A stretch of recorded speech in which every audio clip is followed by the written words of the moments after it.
carbon-13 NMR, okay, as you know now, okay, it's going to be another tool to analyze, okay, the compounds, okay. So carbon-12 isotope is not used because it has the mass number which is going to be even.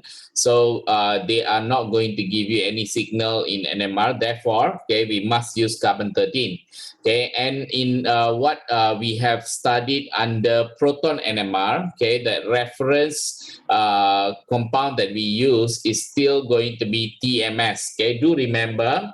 Okay, I will highlight again. Okay, TMS is not only used, okay, for proton NMR. Okay, it is also going to be used for carbon-13 NMR. So TMS, okay, is a reference compound, okay, for both proton NMR and carbon-13 NMR. Yeah.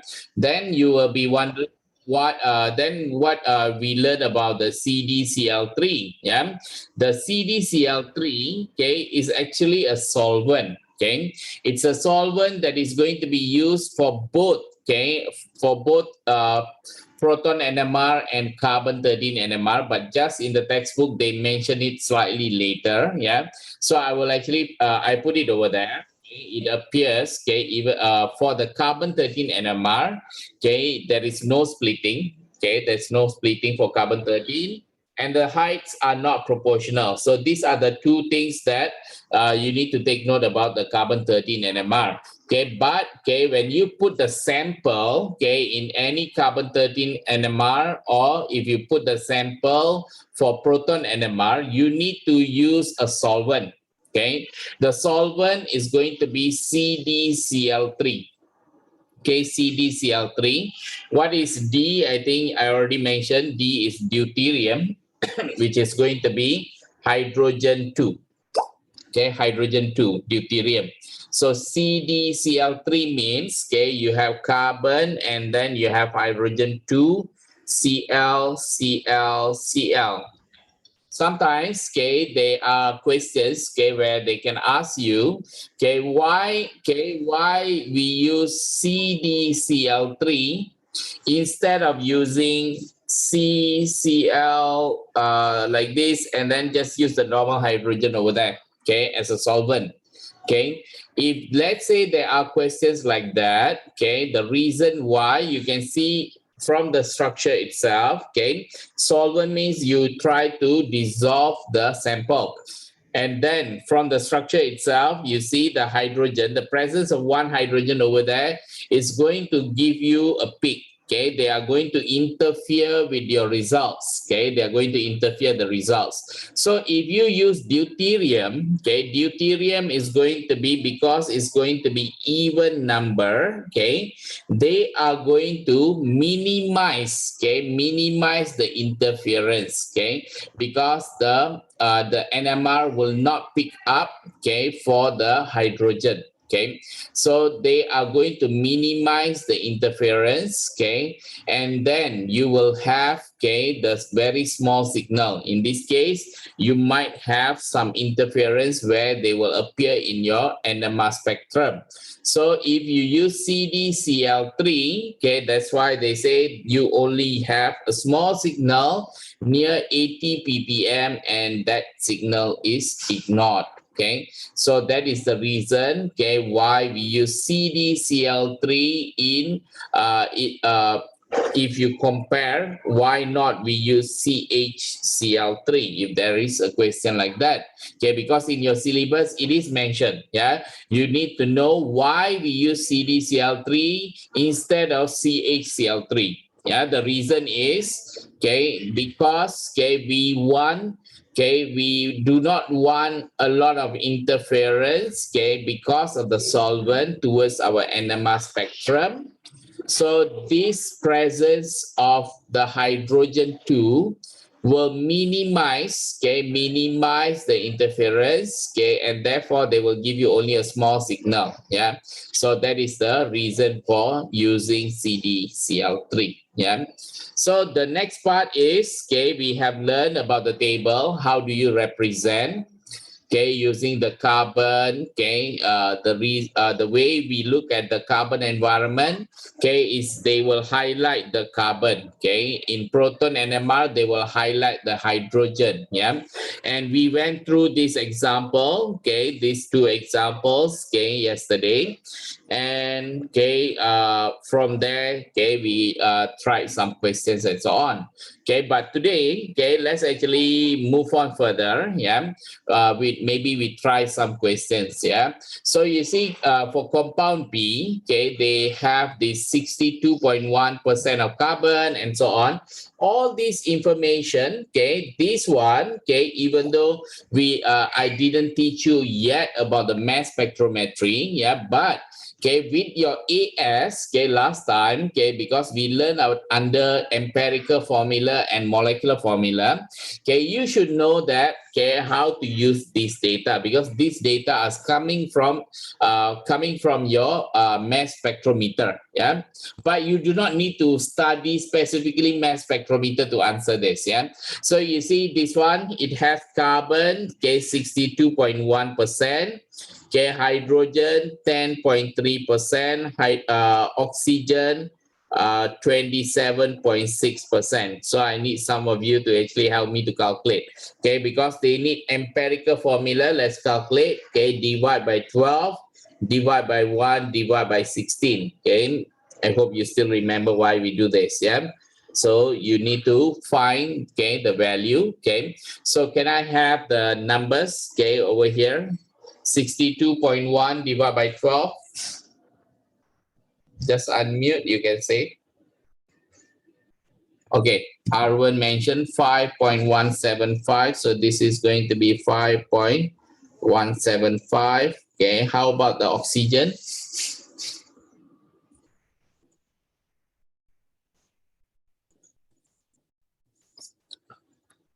Okay, 1.725. Okay, 1. Okay. So the next step, okay, so Michael, thanks. Yeah, so the next step is to divide with the smallest number. So you divide with this. Okay, divide. I know this is 1. Okay, how about the first for carbon?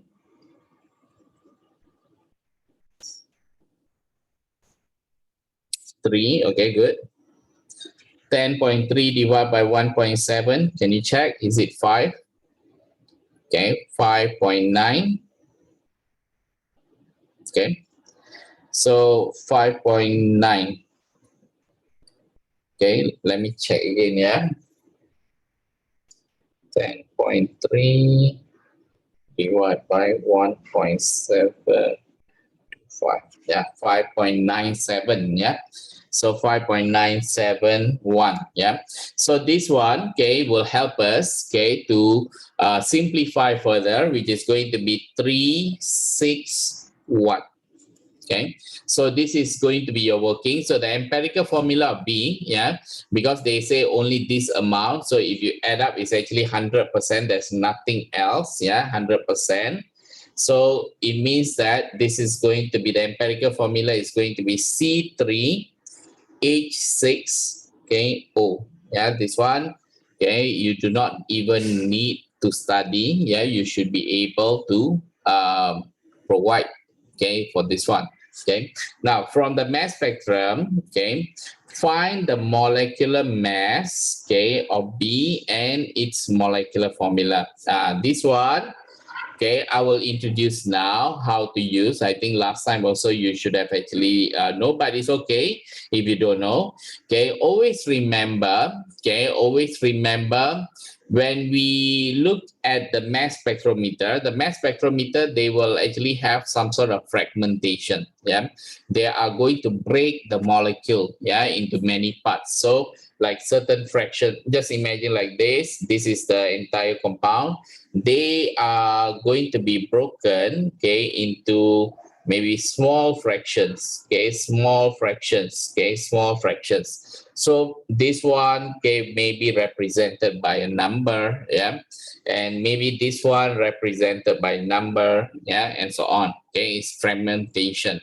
But okay, the entire molecule also, okay, without fragmentation will be will be shown, okay, in the mass spectrometer, okay, and that mass spectrometer, the entire one should be the one that is going to be the heaviest. Yeah, so if you look at this from 10 to 75, the mass to charge ratio, yeah, the part that we can see here, okay, which is going to be the one that will give you the biggest number over here, m over e. Yeah, that is going to be, okay, that is going to be the entire molecules, okay, mr, okay, so that is going to be the mass, okay, of the entire molecule, okay. So let's say, for example, if you have CH4, okay, sometimes they will be broken into CH4 plus, CH3 plus, and so on, okay. So the CH4 plus is the entire molecule, so it will be represented over there. So 12 plus 4, okay, that's going to be 16. Then you can have 15 and so on. Yeah, so the biggest number is going to represent the mass of the molecule. Yeah, so let's actually get this value. Okay, if I look at this, most probably the value is, okay, 55 to 60. Yeah, so maybe somewhere in the middle, so somewhere 57 or 58. Yeah, so maybe I'll take 58, okay, over here.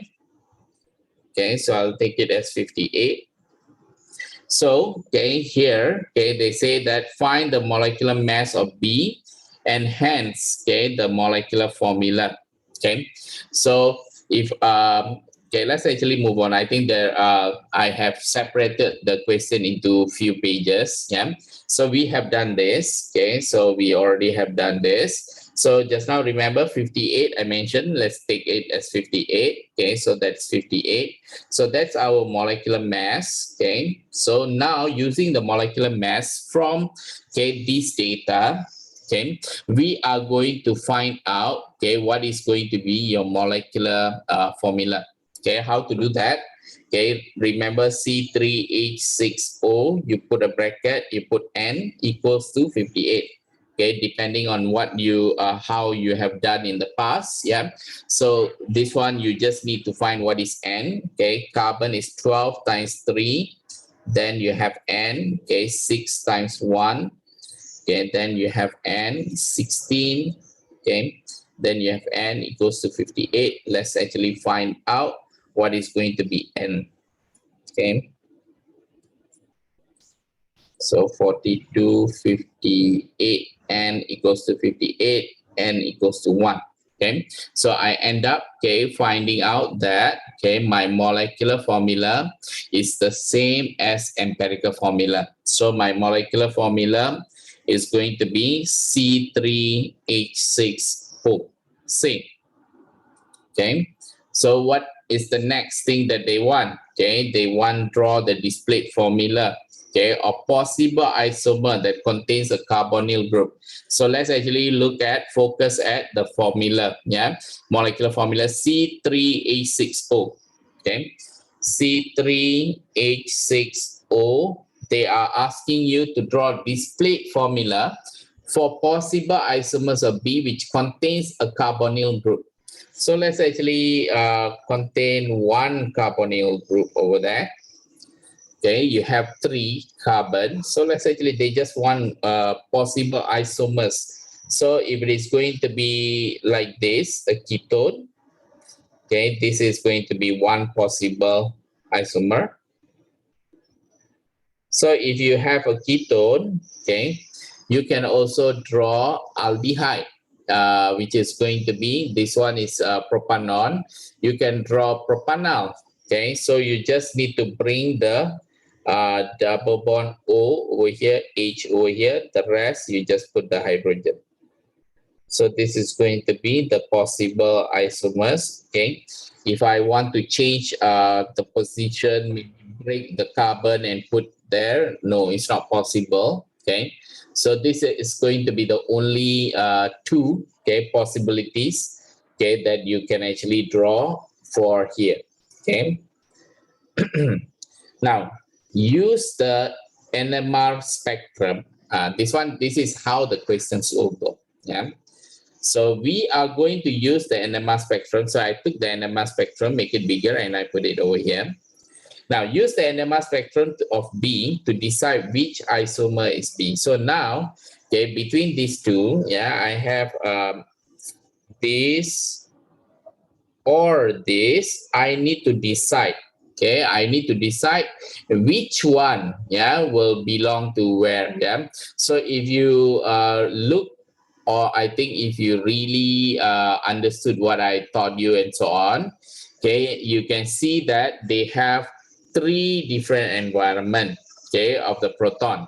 So if you look at here, there is only one environment, okay, supposed to be only one peak.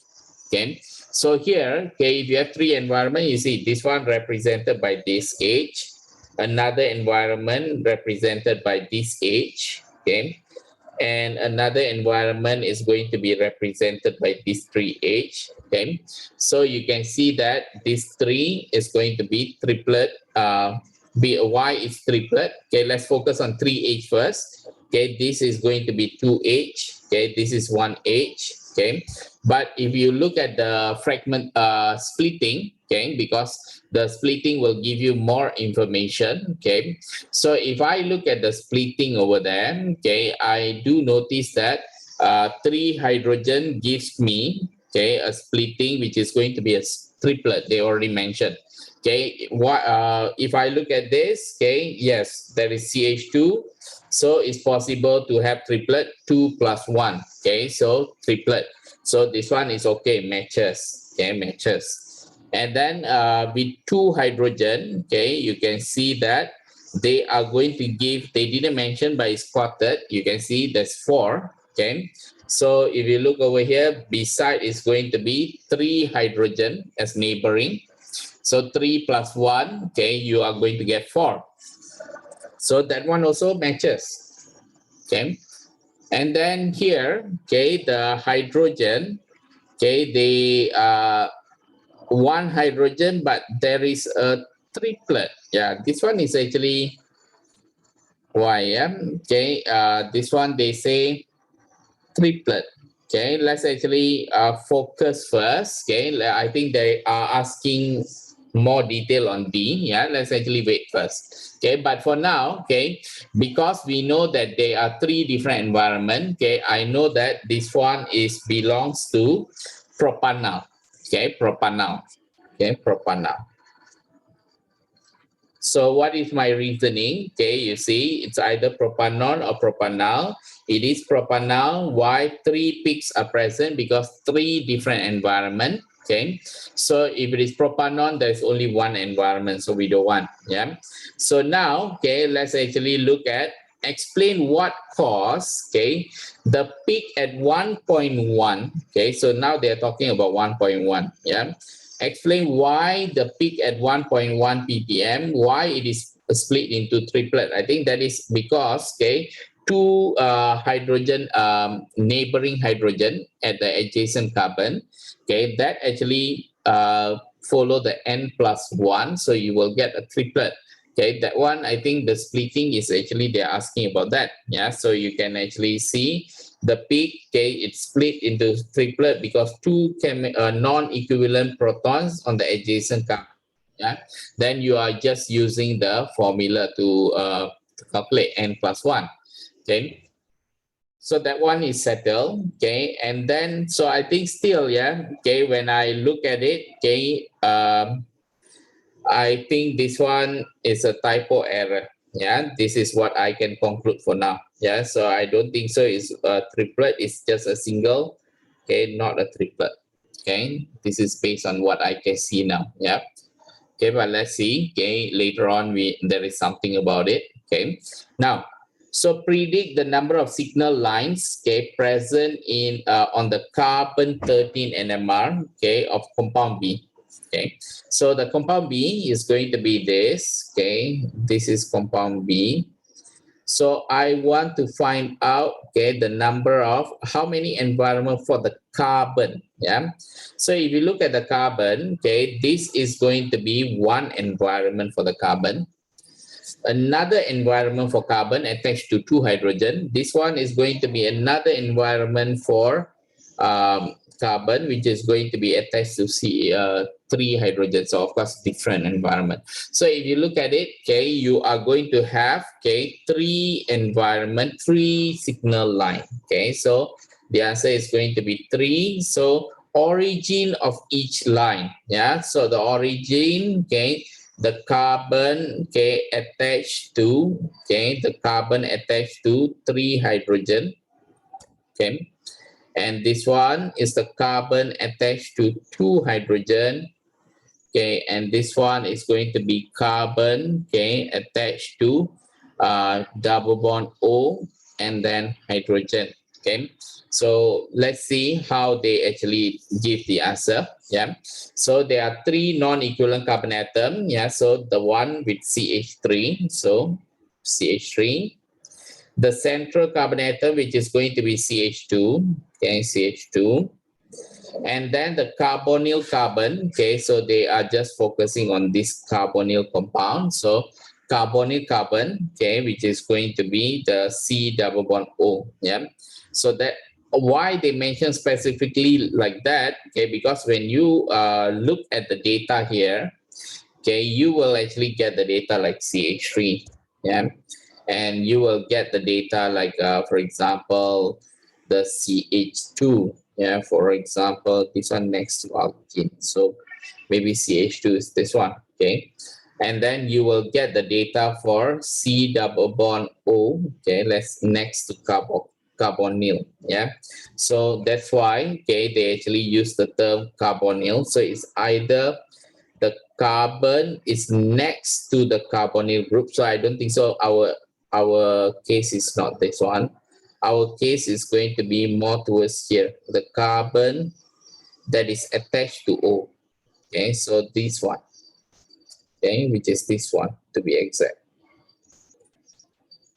Okay, if they ask you suggest, okay, the range, then you suggest 190 to 220, 0 to 50. Yeah, so that will be the suggestion. Okay, so that's it. The isomer of compound B identified in your answer C, part 1. Okay, and then stating the origin of each line. So this one is going to be the isomer in part 1. Yeah, so they I think they mean this one. Yeah, so if you have that, okay, if I look at it, they are going to be total of 2 carbon environments. Okay, one over here, another one over there. So 2 carbon environments. Okay, so let's see if they mentioned or not. Okay, 2 carbon environments. Okay, so from what I see, there is going to be the same, the carbon double bond O, and then there is going to be a CH3 attached, a carbon attached to C double bond O. So if you look at it, okay, the one that, okay, you might be having now is this one, which is similar. Okay, and then the carbon attached to carbon containing O. Okay, let's let's look at carbon containing this one. Okay, carbon attached to carbon that has O. So that is going to give you, okay, the data. So if they mention, yeah, if they want the chemical shift, yeah, you can mention the chemical shift. Okay. So Frederick, okay. Yes, sir. So all done, yeah. Okay, so all these marking key is actually to answer this question. Okay, so I took 1 question from the textbook, yeah, only 1 question from the textbook and explained to you, yeah. But again, yesterday I even went to the extent to answer the past year papers also. So if you look at this, then you will notice that the mass spectrometry is important, yeah.